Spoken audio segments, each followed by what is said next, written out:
నమస్తే అన్న, అందరికీ నమస్కారం. హైదరాబాద్లో విదేశాలకు సంబంధించిన అమ్మాయిలతో వ్యభిచారం నిర్వహిస్తూ ఉన్నారు. వివరాల్లోకి వెళితే ఉజ్బెకిస్తాన్, తుర్కమెనిస్తాన్ దేశాలు వివిధ రాష్ట్రాలకు చెందిన అమ్మాయిలతో వ్యభిచారం చేయిస్తూ ఉన్న అంతర్జాతీయ ముఠాగుట్టును సైబరాబాదు మానవ అక్రమ రవాణా నిరోధక విభాగం పోలీసులు ఛేదించారు. మాదాపూర్లోని బిఎస్ఆర్ సూపర్ లగ్జరీ హోటల్ సిబ్బందితో కలిసి వ్యవస్థీకృతంగా వ్యభిచారం నిర్వహిస్తూ ఉన్న నిందితులు వీటూలతో కలిపి 7గురిని అరెస్టు చేశారు. 9 మంది అమ్మాయిలను రక్షించారు.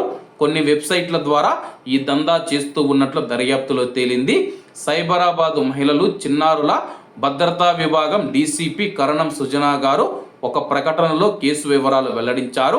నాంపల్లికి చెందిన హమీర్ సింగ్ అలియాస్ హమీద్ సింగ్ చిన్నతనం నుంచి తప్పుదారి పట్టాడు. నగరంలోని వివిధ ప్రాంతాలకు చెందిన నిఖిల్, సోనియా సింగ్, విశాల్ భయ్య, శృతి, రోహిత్, రమేష్ తదితరులతో కలిసి వ్యభిచార దందా చేయిస్తూ ఉన్నాడు. వివిధ రాష్ట్రాలు, తుర్కమెనిస్తాన్, ఉజ్బెకిస్తాన్ తదితర దేశాలకు చెందిన అమ్మాయిలను ఇక్కడికి రప్పిస్తూ ఉన్నారు.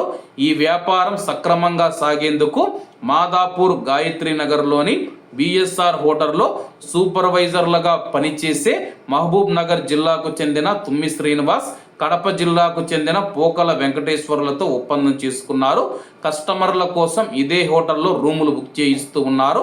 4 రోజుల క్రితం కొన్ని వెబ్సైట్లలో కస్టమర్లు సంప్రదించగా 2 విదేశీ అమ్మాయిలు వివిధ రాష్ట్రాలకు చెందిన 9 మంది అమ్మాయిలను రప్పించి రూమ్లను బుక్ చేయించారు.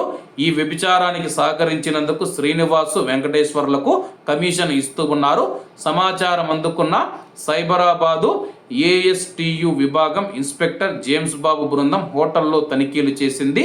9 మంది అమ్మాయిలు హమీర్ సింగ్, తమ్మి శ్రీనివాసు, వెంకటేశ్వర్లు, లక్ష్మణ్ తూము, ఆకాష్ బజాజ్, మహమ్మద్ వాసిం, ఫార్తిబన్ తదితరులు చిక్కారు. నిందితులను పోలీసులు మాదాపూర్ పోలీస్ స్టేషన్కు తరలించారు. కాబట్టి అందరూ బాగుండాలి, అందులో మనం ఉండాలి. అందరికీ నమస్తే అన్న, జై హింద్.